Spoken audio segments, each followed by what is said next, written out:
kita anggap sesuatu yang kayak kekalahan, satu musibah, satu kesulitan, suatu hari nanti ketika kita paham, kita akan mengatakan itu nikmat. Dengan satu syarat, gimana pun kondisi yang kita alamin sekarang, jangan keluar dari jalur yang Allah ridhoi. Itu aja syaratnya. Makanya kan saya bikin tagline banyak main, banyak manfaat. Saya nggak berani bilang nggak punya dosa, karena itu namanya tazkiyatun, mentazkiyah diri sendiri. La tuzakku anfusakum. Janganlah kalian menganggap diri kalian suci. Tapi maksudnya sedikit dosa ini tinggalkan dosa. Kenapa? Karena kalau kita udah ngelanggar, gimana pun kita sekarang lagi dapat nikmat banyak, terus kita melakukan dosa yang Allah nggak suka, nikmat itu bisa berubah musibah. Sebaliknya, ada musibah, kita masih on the track, musibah itu bisa berubah menjadi nikmat. Syarat yang Allah minta dari kita cuma satu itu, jangan melanggar, jangan bikin dosa, jangan ngecewain Allah Subhanahu wa taala. Itu doang. Udah gitu bertahan aja, Allah kasih kejutan-kejutan yang sangat banyak dalam hidup kita. Saya punya teman orang Padang. Dia ikut tes akademi kepolisian. Dari sekian banyak yang ikut tes, 50 orang yang keterima, dia salah satunya. Terus karantina 50 orang ini. Tes ujian yang kedua, dari 50 orang ini cuman dia sendiri yang gagal. 49 orang tuh lulus tes kedua. Akhirnya dia pulang ke kampungnya dalam keadaan malu. Karena udah malu banget, dia hijrah ke Jakarta. Awalnya ke Bandung, terus ke Jakarta. Di Jakarta, alhamdulillah setelah sekitar 8 tahun, dia bisa survive, bahkan sukses. Sekarang dia punya beberapa outlet di Tanah Abang, punya pabrik di Bogor, dan punya omset sebulan itu nggak kurang dari 1 M. Dengan keuntungan kurang lebih 40%. Jadi 400 juta lah profit bersihnya sebulan. Kalau lagi lebaran atau Ramadan, itu bisa 3 kali lipat. Nah pas sudah sukses, dia haji. Ternyata di kampung itu, dialah orang pertama yang haji. Di kampung dia tuh. Dan di kampung itu dikenal dia sebagai anak yang paling nakal, yang kayaknya gak ada harapan jadi orang baik. Ternyata yang pertama haji. Udah gitu dia pulang, sesekali dia pernah pulang, ketemu sama temennya yang 49 orang itu. Salah satunya udah jadi salah satu pejabat di kepolisian. Dia ngobrol-ngobrol, ditanya, mana yang 48 lagi? Dia bilang, kamu gak tahu kabar mereka? Kabar apa? Tahun 2004 mereka ditugaskan di Brimob Aceh, di Banda Aceh. Asrama Brimob Banda Aceh itu dekat dengan laut. Terjadi musibah tsunami, satu asrama Brimob itu habis semua, dan 48 mereka itu meninggal dalam musibah tsunami. Baru dia sadar, Masya Allah, Allah punya rencana. Semuanya di dalam aturan Allah Subhanahu wa ta'ala. Sehingga dia akhirnya mensyukuri kegagalan dia dulu di tes kepolisian. Walaupun yang lulus juga baik, yang gagal juga baik. Jadi ini bukan soal buruknya, tapi soal antara satu kebaikan dengan kebaikan yang lain. Yang lulus baik, yang ternyata nggak lulus juga, Allah simpan kebaikan dengan cara yang lain. Bahkan mungkin bagi dia sekarang, kalau disuruh pilih, dia lebih milih nggak lulus. Kalau dia sekarang udah paham. Dulu dia memilih lulus, dia stres, dia kayak putus asa gitu. Pas ketahuan cuma dia sendiri yang nggak lulus. Tapi setelah dia paham maksud Allah, pasti kalau sekarang disuruh pilih, mending dulu kamu lulus apa enggak? Enggak deh, mending kayak gini aja, pasti kayak gitu. Jadi kita butuh waktu untuk mengerti teman-teman tentang maunya Allah itu apa.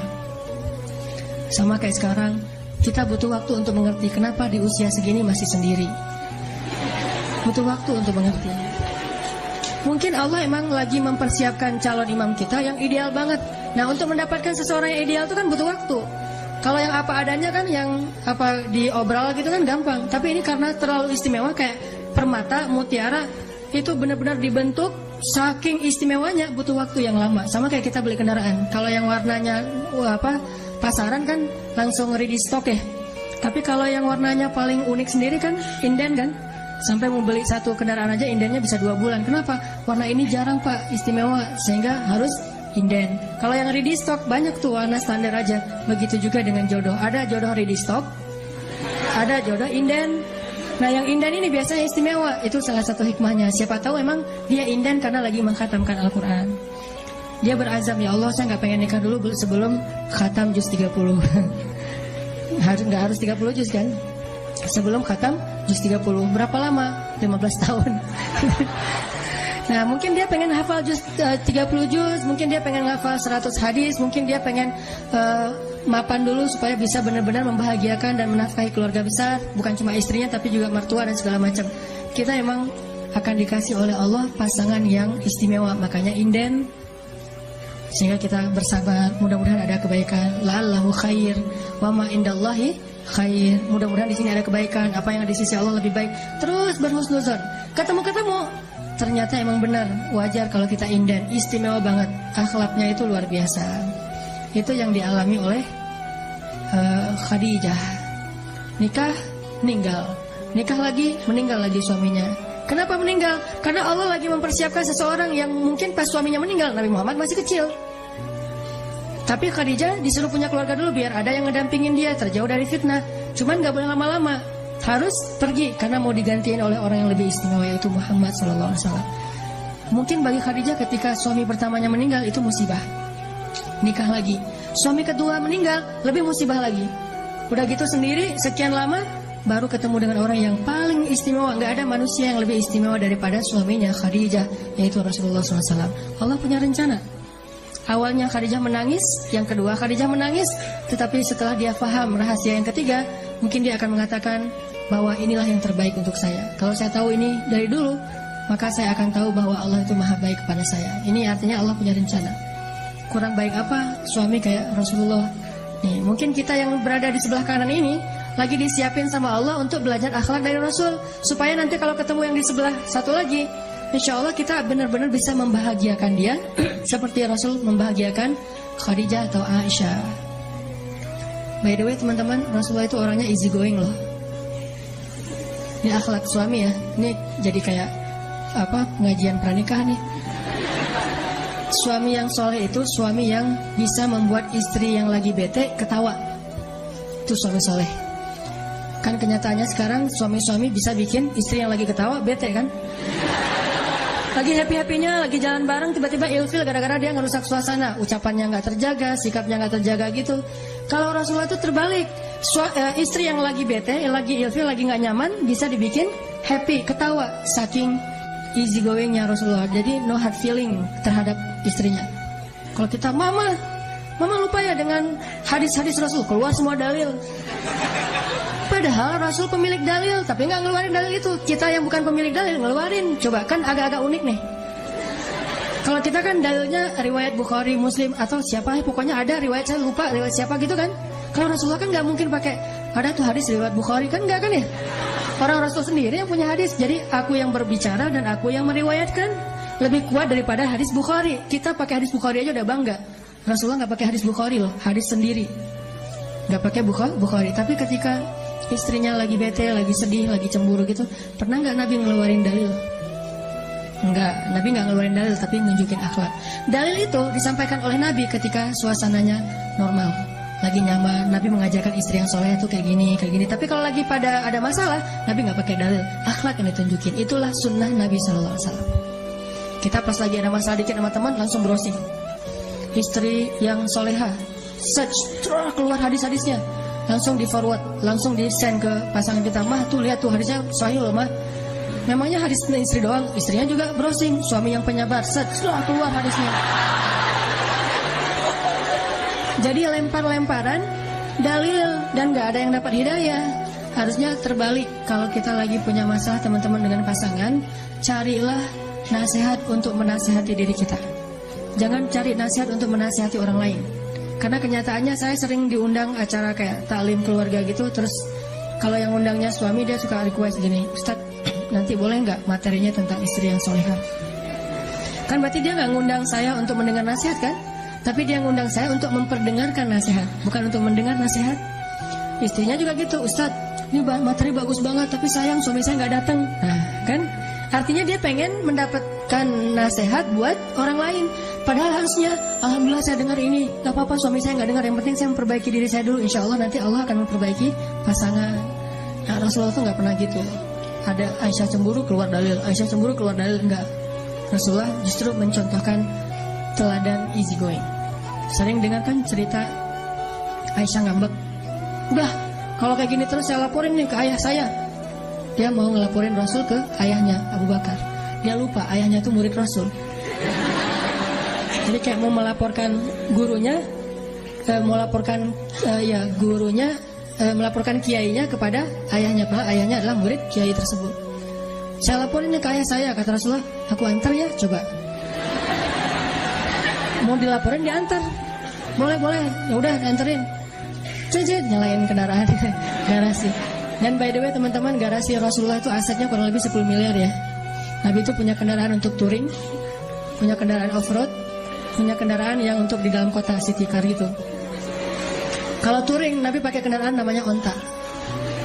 Dan tahu harga onta Nabi berapa? Paling murah 5 miliar.